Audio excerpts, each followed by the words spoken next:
education.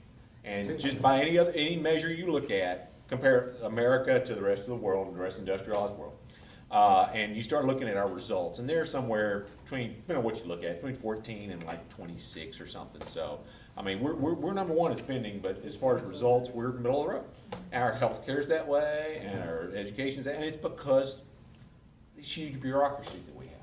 I mean, my mom's a school teacher, and we want to get the children and the teachers together so that they can learn. Kind of get like getting the doctors and the patients together so they can get well. But we keep stacking more and more and more and more stuff in there so that our teachers don't really get to evaluate this child and do what's best for them. Our doctors don't really get to evaluate what's going on with these patients and do what's best for them. And so we put all these layers in there instead of having people, getting as close as they can to where education goes on or where healthcare goes on. And you can use this with a lot of other government agencies, but bureaucracy, and when the feds or the state gets into it, they add layers of bureaucracy, and that doesn't help people. It just hurts people. It costs more money, and again, government is not the solution to the problem. Government is the Amtrak's problem. another one. I draw a railroad retirement. They took it over in 1960. I was selling tickets in Texas, Oklahoma, and Kansas, and I draw retirement. They took it over, and I wrote it a little over a year ago after I had a stroke. I went to my daughters in Sacramento. It's the worst railroad. They threw me out of the bed and everything else. It's horrible. They haven't kept it up. And it's like the post office. Yeah. It's horrible. Well, there are a lot of folks out there that'll say, trust me. And there are a lot of people that trust me. Yeah. No matter what pension system it is, no matter what retirement system it is, they'll say, trust us, we're gonna take care of you. Oh, yeah. And so that's, when somebody says that, you better hang on to your wallet. Because most of the time, they're not gonna take care of you. They're gonna look out for themselves, number one, and you are number 2 or 3 or 4 or 5 down the list. And so I'm just sorry, but that's the way it is, so, yes. Medicare, Yes. government control and everything. And I talked to a lady here tonight, didn't know that if you say you gotta watch the options coming up in this healthcare. Because if you happen to see something you like and you opt out of Medicare, you can lose your Social Security. Now, was that in Obamacare or was that just before? Because that is on the books. You can lose your Social Security. You might be better off asking this gentleman about that. Honestly, I'm a little more state and a little less federal when it comes to that kind of thing. But I can tell you that there are a lot that if you get, Mom was talking to me dad about this, Humana, or you get, maybe it's a Blue Cross policy or or AARP policy or whoever else. You get a policy and they say, oh, this is better than Medicare. And you sign up for their HMO or whatever, you're signing away your Medicare. Yeah. You're not on Medicare anymore. Yeah. And so there's some options that you have as far as like home health and long-term assisted care living and things like that, LTACs, long-term, I forget what that stands for, acute care. Long-term acute care, LTC centers. A lot of that stuff won't be paid, it'll be paid for through Medicare, but it won't be paid for through these other places that these HMO stuff. So you gotta be very careful when somebody sells you something that says it's the same, because there's worse than Medicare. Medicare's bad, but there's worse than Medicare. And by the way, Medicare's broke and Social Security's broke too. Yeah. I do know that much. And that's But pretty easy Randy to was see, under so. my policy as a teacher when he left a hospital where he worked and got medical care. So, but when he turned 65, his insurance that was under mine became secondary. Right. As opposed to primary, and then if he wanted it, he will lose his Social Security. We found that that's on the books. And You gotta watch out for that. It doesn't say you will absolutely, but it says you can. And then if he comes back, you are penalized until they get everything back at whatever year. But they sure took your money going in, didn't they? Yeah, Yeah. yeah. I always do that. So that's one of the things I learned from my dad a long time ago. He said, "You sure?" And he got this actually from somebody else, but I actually was on the city council here in Athens whenever that particular thing came up. And this guy looked at me and said, "Listen, insurance is about one thing. Insurance is about collecting premiums. They're not about paying claims." Yeah. So as long as you remember that's their business model. Is they're about collecting premiums. They're not necessarily about paying claims. A lot of things make a lot of sense. Yes, Jim? Let me point out something, I was gonna mention it afterwards, but while you're on the subject, most of you know the problems that my wife had in the last quarter of the year. Just last week, we found out that she wasn't covered by her infectious disease doctor. Yeah. So, There's the a- lady that takes care of it called me and says, you know, the doctor's not getting paid. She calls Medicare, we got Scott and White, by the way, Yeah. okay? There are advantage plans, there are supplemental plans, and there's a cost plan, okay? Medicare didn't even know this, that there was a cost plan, which is what we have. It did not cover her infectious disease doctor for all of 3 months that she was treating her. Because it was a cost plan, she wasn't in the network.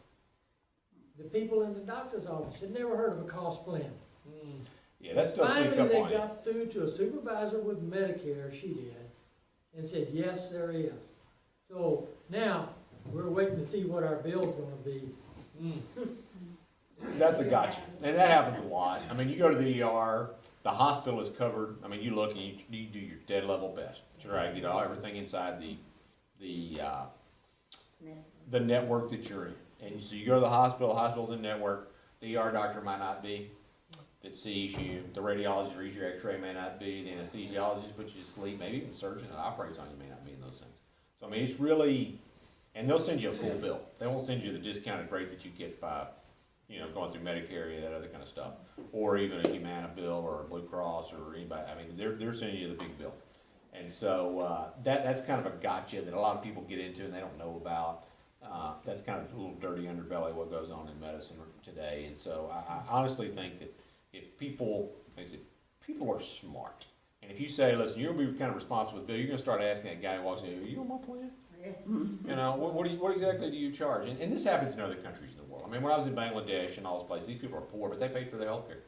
They realized, we owe this person something because he's providing us for a service. And so somewhere in America that's gotten kind of broken apart and people think that it's all free, and it's not free, and it's not somebody else's responsibility. I mean, it's a lot cheaper if we do that than if we don't. But people think, oh, if I don't have insurance, I'm going to have to pay this humongous bill. And so we're already paying a humongous bill. It's somebody else's money. It's out there. It's hidden from you. And I think that's part of what government's job is, or what they see their job is to hide money from you and make you think that somebody else, that your ox is not getting gored, and somebody else's ox is getting gored. And really, if you look around enough, it's your ox is indeed getting gored. So, yes. Before I ask you, were you calling it cost plan or cause? Cost, C-O-S-T. It's a Okay. third plan that's out there. You don't hear much, you hear about the advantage and the supplemental, but nobody's heard of it. Okay. Now, we're okay because Medicare is primary, okay, and they can only charge me 20%. We was already paying a copay. So, at the end of the day, we're gonna have to add up $200, $300, $400. You're not But talking the about fact, Medicare, you're talking about just supplemental to Medicare. it's not a supplemental. That's the problem. It's another It's plan. a cost plan, okay? Probably haven't heard about it. I had not heard about it. I haven't heard about it, if that makes you feel better. But it's there. Believe me, I know.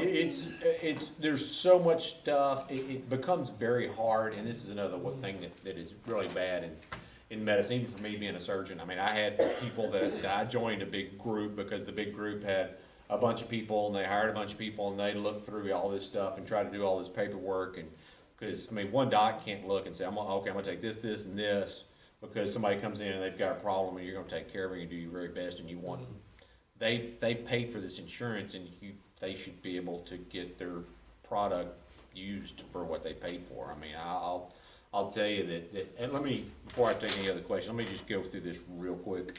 The Obamacare versus GOP replacement proposal. I can't tell you hardly anything that's on this sheet, and I don't really care what's on this sheet, because I'm gonna tell you what's on this sheet is that this is bad. This may be a little bit better, but it's still government taking care of health care. And somebody mentioned this earlier, you talking about, because Cruz is real big on the Constitution, so am I. Constitution of the United States includes the Bill of Rights, and number 10 Bill of Rights says that every power that's not enumerated to the federal government by the Constitution is reserved for the states or the people. And so health care is not mentioned there. The federal government really shouldn't be doing any of this stuff. Honestly, our state governments probably shouldn't be doing much of it either. And so both of them, the feds pay money for Medicaid is actually a federal program that's run through the states. And so it's the state's way of trying to say, okay, we're tagged, you're it, this is horrible. But if you administer it, then we can yell at you instead of yelling at these guys. And so, am I wrong on that? We'd rather that. So they'd rather you yell at me, and it's what, or me, what I used to be anyway. So, all of that to say, I'm not going through this line by line because this is the weeds. I mean, they want you to get down here and go, okay, well, if we look at section 120, page 64, the pre-existing procedures, this is energy and commerce bill. Well, I have no idea what that means, and you don't either.